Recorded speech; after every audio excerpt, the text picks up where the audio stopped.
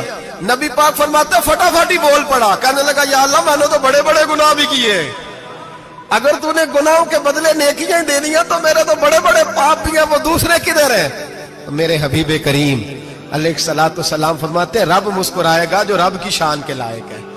اللہ فرمائے گا تیرے دل میں احساس تھا، تو آیا کرتا تھا، تو توبہ کرتا تھا، تو میری بارگاہ ناز میں آتا تھا، پتہ تیرے اوپر چادر کیوں ڈالی ہے؟ یا اللہ نہیں، فرمایا میں تجھے اپنی رحمت کی چادر میں چھپا کے جنت میں داخل کرنا چاہتا ہوں۔ میرے بھائی تو آ تو صحیح، تو پہنچ تو صحیح۔ میرے نبی کریم علیہ الصلوۃ والسلام نے ایک دن صحابہ سے پوچھا ایک بات تو بتاؤ، بخاری مسلم کی حدیث ہے، یا رسول اللہ پوچھئے۔ نبی پاک صلی اللہ علیہ وسلم نے فرمایا اگر کوئی آدمی صحرا میں سفر کر رہا ہو، بہت بڑا صحرا ہو، اونٹ پر اس کا سفر ہو اور اس نے اونٹ پر کھانے پینے کا سامان باندھا ہو، پیسے بھی رکھے ہو، پانی بھی رکھا ہو، تھک گیا سفر کرتا کرتا، درخت کی ایک ٹہنی کے ساتھ اونٹ کی نکیل باندھی اور درخت کے نیچے لیٹ گیا آرام کرنے کے لیے۔ اللہ کے حبیب فرماتے ہیں اچانک اس کی آنکھ لگ گئی، جب جاگا تو اس نے دیکھا کہ اونٹ تو غائب ہو گیا ہے، اب نہ کھانا ہے، نہ پانی ہے، نہ پیسے ہیں، اور صحرا بڑا لمبا ہے، پیدل سفر بھی نہیں کر سکتا۔